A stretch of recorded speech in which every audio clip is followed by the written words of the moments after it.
There comes a moment in every life, often unannounced, when something profound within us fractures. It isn't merely sadness, nor is it rage. It is something far deeper, a weariness of the soul itself, a profound exhaustion from carrying the weight of external expectations, from sustaining relationships that only drain our vital energy, from contorting ourselves to fit into spaces that no longer resonate with our true being. This, precisely, is the crucible where Carl Jung identified the genesis of the true individuation process, a point of rupture where the persona begins to dissolve and the authentic self, the self, begins its arduous yet inevitable emergence. The curious paradox is that this pivotal moment rarely arrives with fanfare. There is no celestial sign, no marked date on the calendar proclaiming, "Today you shall be liberated." No, it arrives when least expected, yet when most desperately needed. It manifests after countless nights spent trying to convince ourselves that things would improve, that perhaps if we just altered ourselves, tried harder, or simply ignored that persistent, unsettling whisper in our chest, the one screaming that something was fundamentally amiss, then everything would finally align. But it doesn't. It never truly aligns. And then, amidst this profound emotional depletion, the decision crystallizes to say enough. This, for Jung, is not a mere emotional reaction. It is a profound summons from the unconscious, a silent cry that has patiently awaited its hearing for years. It is the irreversible commencement of a journey back to oneself. Consider the individual, perhaps not unlike yourself, who has meticulously constructed a life around the approval of others. They might be the dutiful child, the accommodating partner, the tireless employee, always striving, always pleasing, always sacrificing their inner truth for external harmony. This individual, in their relentless pursuit of acceptance, becomes a master of the persona, the social mask we wear, carefully crafted to present an acceptable image to the world. Yet, beneath this polished exterior, a silent battle rages.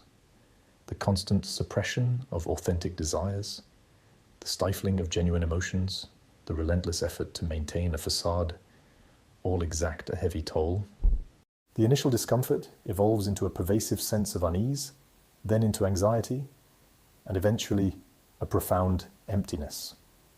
Jung observed that when we consistently deny our authentic impulses, when we refuse to acknowledge the burgeoning needs of the self, this repressed energy does not simply vanish. Instead, it accumulates, often manifesting as neuroses, chronic dissatisfaction, or a gnawing sense of meaninglessness. The superficial understanding of getting along or keeping the peace leads to a tragic miscalculation. The belief that sacrificing one's inner world for external validation will bring contentment. Instead, it breeds a deeper suffering, a disconnection from the very source of our vitality. This is the insidious trap, believing that our identity is inextricably linked to the very patterns and relationships that diminish us, perpetuating a cycle of self-abandonment under the guise of responsibility or love. This profound internal shift, this moment of enough, is not merely a modern psychological phenomenon. It resonates deeply with the core tenets of Carl Jung's analytical psychology, particularly his concept of individuation. Jung posited that individuation is the lifelong psychological process of differentiating the self from the collective unconscious and conscious, a process of becoming a unique, integrated whole. It is the journey of discovering and integrating the various aspects of one's personality, including the shadow, the anima/animus, and ultimately the self. This is distinct from mere ego development, which focuses on adapting to the external world. Individuation, by contrast, is about aligning with one's inner truth, a process often initiated by a crisis or a profound dissatisfaction with the superficiality of life. Jung's work, drawing from mythology, alchemy, and world religions, provides a robust framework for understanding this internal imperative. He saw the psyche as a self-regulating system, constantly striving for wholeness. When we ignore the signals from our unconscious, the dreams, the synchronicities, the persistent feelings of unease, we create a dis-ease within the system. The enough moment is often the psyche's urgent, final attempt to re-establish balance, to force a confrontation with what has been neglected. It is not a fleeting mood, but a deep-seated call from the self, the archetypal center of our being, urging us towards authenticity. This is why it feels so fundamental, so non-negotiable. It is the soul's demand for its rightful place. The consequences of ignoring this inner call, of failing to heed the enough moment, extend far beyond personal discomfort. Jung warned that the unlived life, the unacknowledged self, does not simply disappear. Instead, it manifests in myriad ways, often subtly at first, then with increasing intensity. We might find ourselves trapped in repetitive patterns, what Jung termed constellations of archetypal energies, where we repeatedly encounter similar destructive relationships or career dead ends. The energy that should be directed towards our own growth becomes bound in external entanglements, leading to chronic fatigue, anxiety, depression, and a pervasive sense of meaninglessness. Consider the concept of the shadow, the repressed, unacknowledged aspects of our personality. When we refuse to say enough to situations that violate our integrity, we often project our shadow onto others, blaming them for our discomfort, or we internalize it, leading to self-criticism and self-sabotage. The cost is immense, a life lived in perpetual compromise, a constant erosion of self-worth, and a profound disconnection from our innate vitality. The danger here is not merely unhappiness, but the forfeiture of our unique potential, the failure to become the individual we are destined to be. It is the slow, silent death of the soul, a gradual fading into the collective unconscious, rather than emerging as a distinct, individuated being. The enough moment, while universally potent, manifests in a myriad of forms, reflecting the unique tapestry of each individual's psyche and life circumstances.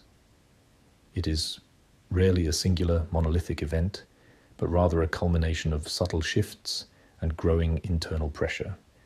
For some, it might be the quiet, gnawing realization that a long-held belief system no longer serves their truth, leading to a profound spiritual crisis. For others, it could be the sudden, visceral rejection of a toxic relationship dynamic that has defined their emotional landscape for years.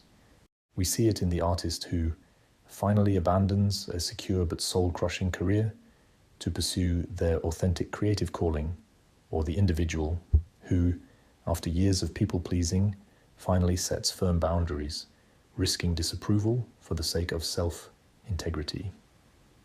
Jungian psychology helps us understand these nuances by recognizing the interplay of various archetypes and complexes.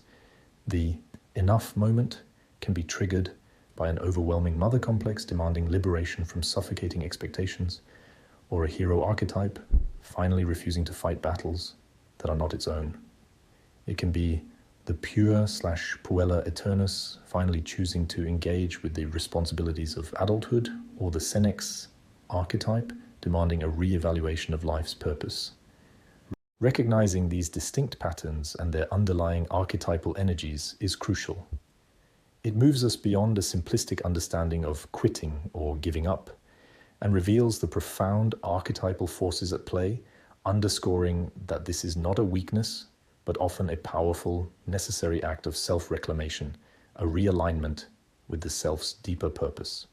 To truly grasp the gravity of ignoring this internal imperative, we must confront the specific dangers that arise when we fail to say enough. These are not abstract threats, but tangible erosions of our psychological and spiritual well-being. Erosion of authentic self, the continuous suppression of genuine feelings and desires leads to a profound disconnection from one's true self, leaving an empty shell behind the persona.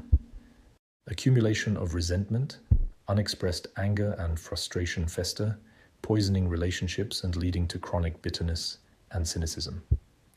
Neurotic symptoms, the The psyche, in its attempt to restore balance, often manifests unresolved conflicts as anxiety, depression, phobias, or psychosomatic illnesses. Loss of meaning and purpose. Without alignment with the self, life can feel hollow, devoid of intrinsic value, leading to existential despair, repetitive destructive patterns. Unconscious complexes continue to drive behavior, leading to a cycle of repeating the same painful experiences in relationships, career, and personal life. Stagnation of individuation, the refusal to confront the shadow or integrate repressed aspects, halts the natural process of psychological growth, leaving one perpetually stuck. Projection of shadow. Unacknowledged negative traits are projected onto others, leading to conflict, misunderstanding, and an inability to form genuine connections. Depletion of psychic energy. Maintaining a false front and suppressing the self is an exhausting endeavor, draining vital energy that could be used for creative and fulfilling pursuits. These dangers underscore Jung's warning. The unexamined life is not only not worth living, but it actively works against the soul's inherent drive towards wholeness and self-realization. The enough moment is a critical juncture, a chance to avert these profound psychological costs. When the psyche finally declares enough, it is not merely an end, but a profound beginning, the initiation of a systematic process of psychological reclamation and integration. This is the arduous yet ultimately liberating path of individuation that Jung meticulously mapped. It is a journey that demands courage, introspection, and a willingness to confront the uncomfortable truths within. The solution, therefore, is not a quick fix, but a dedicated engagement with the self, a conscious commitment to becoming who you truly are. This process can be understood through several crucial phases. Phase 1, acknowledgement and confrontation, the call to consciousness. The first step is to consciously acknowledge the enough moment, to listen to the inner voice that has been silenced. This involves a radical honesty with oneself, identifying the patterns, relationships, or beliefs that are no longer serving your authentic growth. It is the initial, often painful encounter with the reality of your current situation.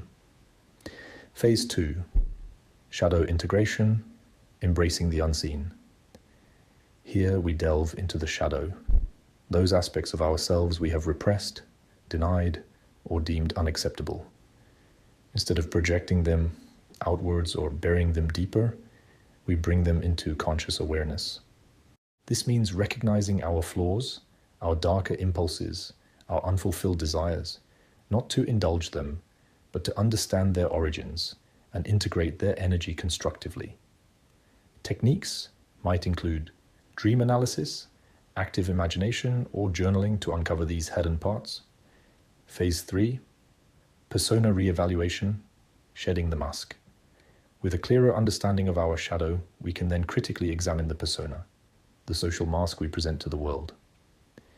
This phase involves discerning which aspects of our public self are genuinely aligned with our inner being and which are merely adaptations to external expectations. It's about consciously choosing to present a more authentic self, even if it means risking disapproval. Phase 4, dialogue with the anima/animus, balancing inner opposites. For Jung, true wholeness involves integrating the contrasexual aspects of the psyche, the anima, the feminine principle in men, and the animus, the masculine principle in women. This means cultivating qualities traditionally associated with the opposite gender within oneself, leading to a more balanced and complete personality. This can involve exploring creativity, intuition, assertiveness, or emotional expression. Phase 5, centering on the self, the axis of being. The ultimate goal of individuation is to shift the center of the personality from the ego to the self, the totality of the psyche, the inner guiding principle. This is a continuous process of aligning one's conscious life with the deeper wisdom of the unconscious, allowing the self to guide one's choices and actions. Practices like meditation, deep reflection, and engaging with symbolic material can facilitate this connection. This systematic approach, rooted in Jungian principles, offers not just relief from suffering, but a profound path towards psychological wholeness and genuine self-love. The trajectory of individuation, sparked by that pivotal enough moment, is vividly illustrated throughout history and in countless personal narratives.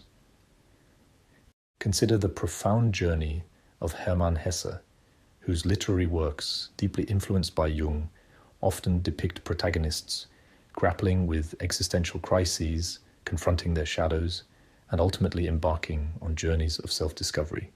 His character Siddhartha, for instance, says enough to the conventional paths of spiritual seeking, choosing instead a radical personal journey of experience and integration, ultimately finding wisdom not in dogma, but in the river of life itself. This is a testament to the transformative power of heeding the inner call, even when it means abandoning established norms. Conversely, we can observe the tragic consequences when the enough moment is ignored or suppressed. Think of individuals, perhaps even figures of great public acclaim, who achieve immense external success but remain deeply unfulfilled, driven by an insatiable hunger for external validation. Their lives, though outwardly brilliant, often end in despair, addiction, or a profound sense of emptiness, precisely because they fail to integrate their shadow, to shed their persona, or to align with their authentic self. They build magnificent castles on shifting sands, never anchoring themselves to the bedrock of their inner truth. Even Jung himself, in his own journey, spoke of his confrontation with the unconscious after his break with Freud, a period of intense inner turmoil where he had to say enough to external expectations and embark on a deeply personal exploration of his own psyche. This journey, fraught with peril and profound insights, ultimately led to the development of his entire psychological system. His personal experience serves as a powerful testament to the necessity and transformative potential of this radical self-acceptance. The choice then is stark: to embark on the hero's journey inward or to remain captive to the unlived life. While the journey of individuation, sparked by the enough moment, is profoundly personal, it is rarely a solitary endeavor. Carl Jung emphasized that the individual psyche exists within a larger collective, and our relationships and environment play a crucial role in both hindering and facilitating our growth. The courage to say enough often requires a supportive container, a space where authenticity is not just tolerated but encouraged. Without conscious effort, we can easily fall back into old patterns, drawn by the gravitational pull of familiar, even if detrimental, relationships. Therefore, cultivating an environment conducive to self-love and individuation becomes paramount. This involves discerning relationships, identifying, and if necessary, disengaging from relationships that consistently drain your energy, invalidate your feelings, or demand that you remain small. This is not about abandonment, but about self-preservation and creating space for healthier connections. Seeking authentic connections. Actively seeking out individuals who resonate with your evolving self, who offer genuine support, constructive feedback, and who are also engaged in their own process of growth. These are the allies on your journey, the mirrors that reflect your emerging truth. Cultivating supportive environments. This might mean consciously choosing where you live, how you spend your time, and what information you consume. It involves creating physical and psychological spaces where you feel safe to explore your inner world, express your authentic self, and integrate your shadow. Engaging with collective wisdom. Jung believed in the power of collective unconscious and the archetypal wisdom embedded in myths, stories, and spiritual traditions. Engaging with these resources, perhaps through group discussions, therapeutic communities, or spiritual practices, can provide a sense of belonging and validation for your individual journey. This protocol for for navigating interactions is not about building an impenetrable fortress, but about creating permeable boundaries that protect your evolving self while allowing for nourishing exchanges. It's about understanding that true self-love blossoms most fully when nurtured within a network of conscious and supportive connections. The decision to say enough initiates a profound metamorphosis, a journey of transformation that unfolds in discernible stages, each bringing you closer to the integrated self. This is not a linear progression, but a spiral, where old themes may reappear with new depth, but always with a sense of forward momentum. Stage 1, the initial disorientation, the void. Immediately after saying enough, there is often a period of disorientation, a feeling of being unmoored. The old structures have crumbled, and the new ones are not yet built. This can be a frightening, liminal space, but it is essential for shedding the old skin. Stage 2, reclaiming lost energy, the return of vitality. As you disentangle from draining situations, a remarkable phenomenon occurs. Your psychic energy, once bound in maintaining the persona or suppressing the shadow, begins to return. This manifests as renewed vitality, clarity of thought, and a burgeoning sense of inner strength. What once felt impossible now seems within reach. Stage 3, deepening self-awareness, the inner compass. With increased energy, you gain a clearer perspective on your inner landscape. You begin to understand your true desires, your authentic values, and the unique gifts you possess. The self, as your inner compass, becomes more discernible, guiding your choices with increasing precision. Stage 4, creative expression and contribution, the outpouring.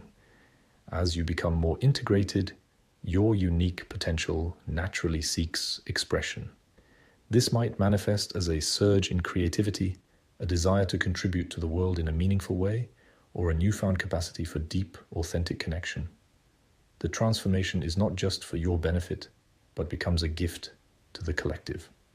Stage 5, embodied wholeness, the integrated self. The ultimate stage is an ongoing state of embodied wholeness, where the conscious and unconscious are in dialogue, where the persona serves the self, and where the shadow is acknowledged and integrated. This is not a static destination, but a dynamic process of living in alignment with your deepest truth, contributing your unique essence to the world. This journey, born from the courage to say enough, is the very essence of Jungian individuation, a process that transforms not just the individual, but through them offers a profound contribution to the evolution of human consciousness. The journey ignited by saying enough is transformative, yet it is not without its perils.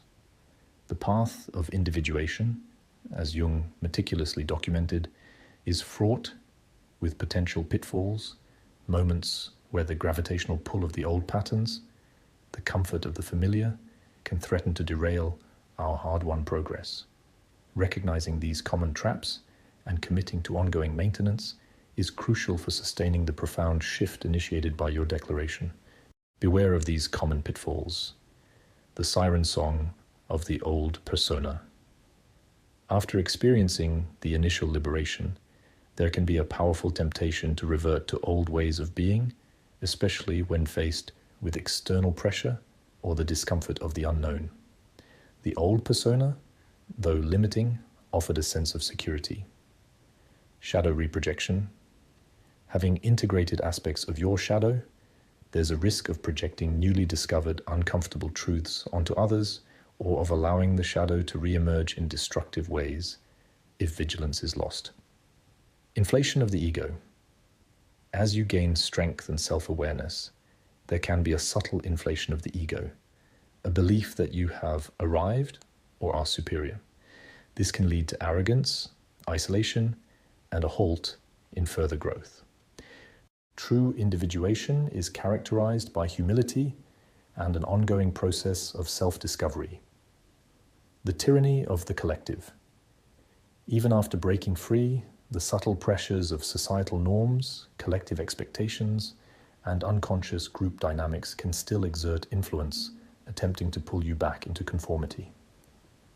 Spiritual bypassing, using spiritual or psychological concepts to avoid genuine emotional processing or to bypass the difficult work of integrating uncomfortable truths. To counteract these forces, ongoing practices of maintenance are essential.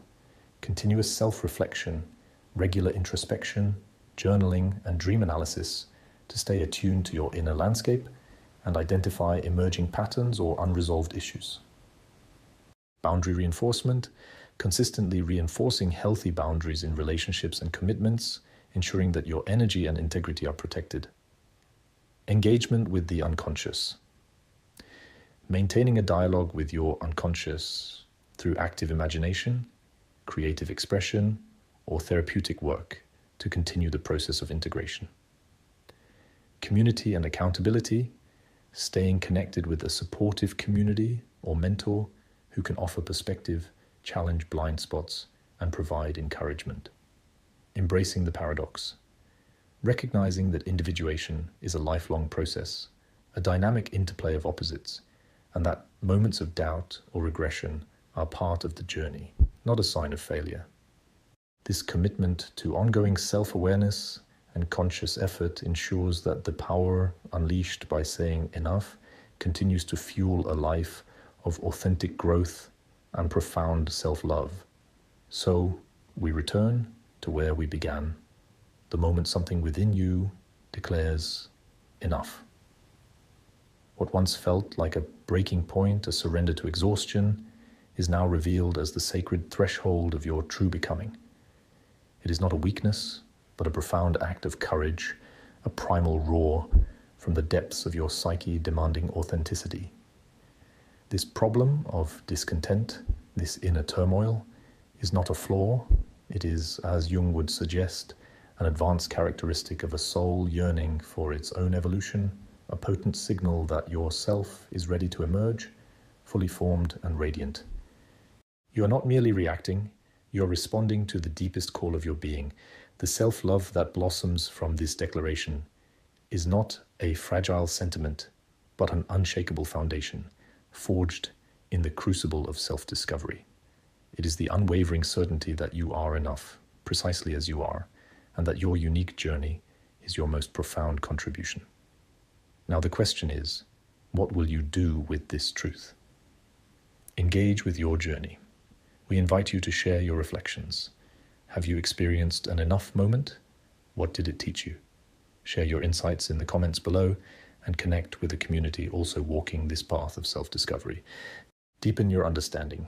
If this exploration resonated with you, subscribe to our channel for more insights into Jungian psychology, self-love, and the journey of individuation.